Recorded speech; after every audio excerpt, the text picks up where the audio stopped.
What's up, guys? Welcome back to the Chaos Gym. Today we're going to talk about the St. Louis metagame preview, I guess.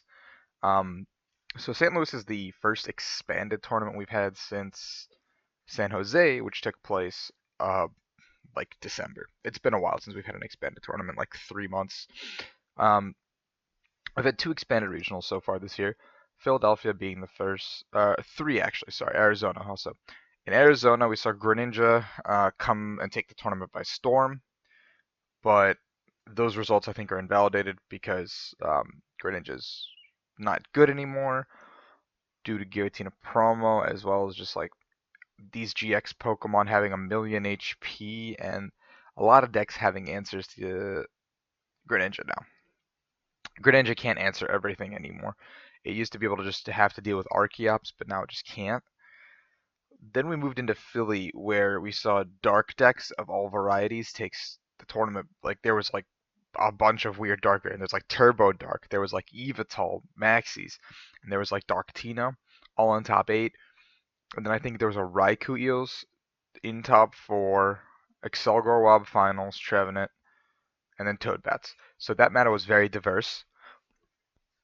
And then in San Jose, the deck that everyone, thought would do good, Trevenant, just didn't show up. But that's because their numbers were very low over in San Jose. Not many people played Trev. A lot of the better players ended up piloting Yveltal Maxis because that's the deck they were comfortable with, the deck that they are known with, like Israel Sosa, Kianamini, Mark Garcia, all players who made a name off of Yveltal.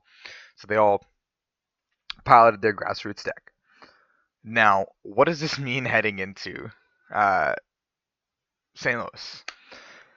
Do Sun and Moon cards actually have an impact here? I think no. I think we have Tauros, which will make an impact again. Oranguru, which we'll see play in some decks, maybe. Maybe some decks will play Lily if they're ballsy enough. Mill decks get the introduction of Skullgrunt, which is something for them. Um, Kukui can, I guess, finagle its way into some decks. I don't think it'll see play in many. Maybe like um, Turbo Dark putting one in. Maybe Toadbats. I don't know. I've tested it. I didn't like it in anything. Yeah. Most of the GXs suck. Heading into expanded, Lurantis and Solgaleo individually are both very good. Lurantis can be paired with Genesect DX. Lurantis can be paired with all these, like, you have attackers now. You finally have attackers and expanded, so you can use Lurantis to its ability. You have muscle bands. You have Verbank lasers. That 40 damage you're hitting is a lot of damage now with a muscle band Verbank laser. So Lurantis is good. Solgaleo is pretty good too with Bronzong. Easiest combination because you just keep ultra roading and you power up Solgaleos instantly, which is crazy. Um, for 230 damage. So Solgaleo is pretty good. Other than that, not many Sun and Moon cards I don't think are going to make an impact on what moves forward. So, what decks do I think will be big? Easiest answer: Evital Maxis, Turbo Dark. Dark. Those two dark variants are the best two dark variants, and I think the ones we will see the most of. Both counter Trevenant. Evital Maxis has been dominant for what, 3 years now. Um, Literally, it's been played since its inception, and I don't think anyone's going to stop anytime soon. And so it's definitely, I think, going to be the most popular deck.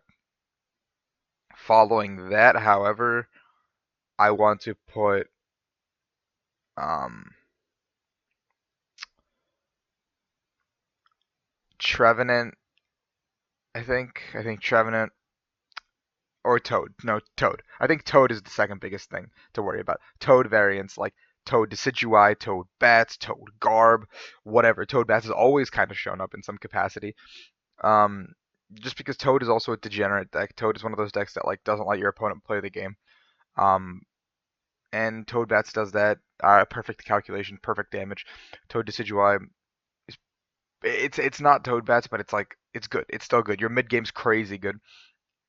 Your early game just isn't as strong as Toad Bats. And Toad Garb is still a thing. I don't know why, but it is. Toad Tina maybe if people want to bring that back from the dead. But Toad in its own capacity, Toad also finds its way into a lot of random decks like Raikou. Like Same chance I think Raikou Eos played one. My Mega Rayquaza from Philly played a Toad. Toad is just a splashable tech card too. So like Toad itself is going to be a huge problem for a lot of people. So I think you should have some sort of an answer to Toad. Um, and then after that, third being degenerate decks like Trev.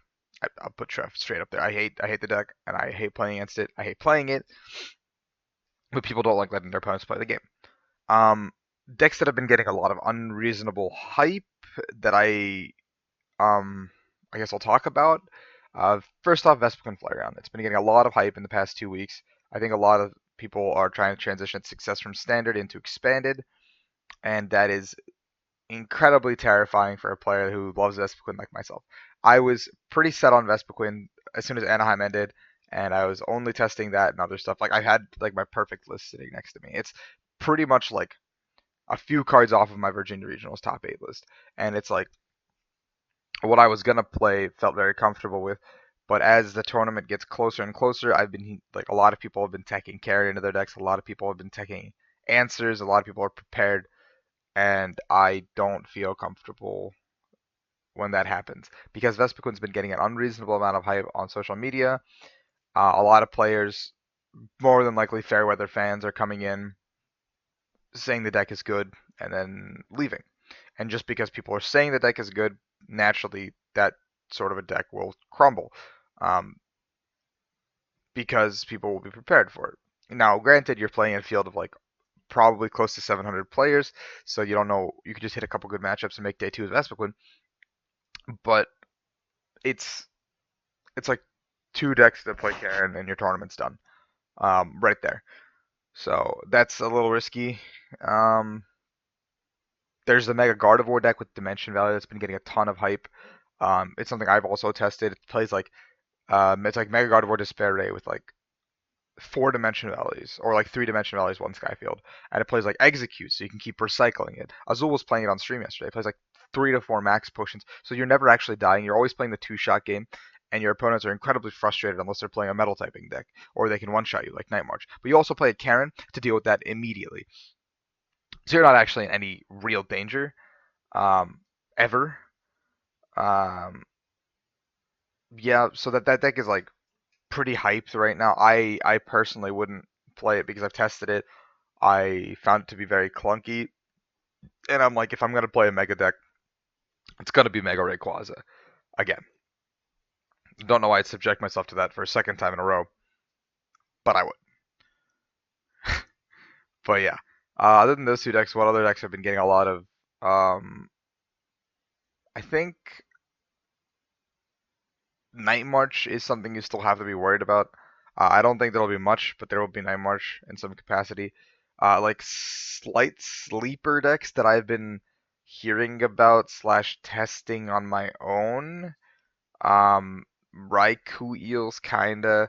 It's a good deck. It's not really that sleeper because Azul just wrote an article about it, but it is a deck that is worth watching out for. There's like 30 expanded decks. So I'm just gonna name the ones I kind of like and I'm kind of worried about. So if you're like, oh Rahul, why didn't you cover deck X or deck Y? There's like 40. There's like 30 to 35 expanded decks. Like I can't get them all, and I'm just trying to keep this brief before I go do my day. Um, Raikou Eels. Archie Stoice kind of under the radar, low key. The Carbink break deck that top forward in San Jose, that's something to be worried about, kind of.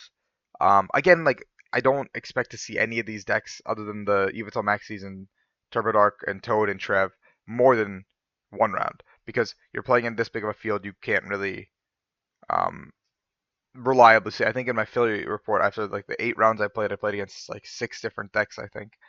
Um, and that was pretty pretty unorthodox. I like you normally like see this like in standard it's a much more defined meta, but in expanded with the I mean we have a defined meta, but the defined meta also means like anyone can play anything because we have like 30 sets that are legal. That being said, my front runners going into the tournament, still Vespa and Flareon. I will be testing that extensively, making sure it can beat what I think it can beat and what it can't beat. Cut those losses out. But if everything goes wrong and I can't find a deck that I like, I'm going to fall back onto Turbo Dark. just because Turbo Dark is one of those decks that will always set up no matter what's on the other side of the table, and they will put on an immense amount of pressure by turn two.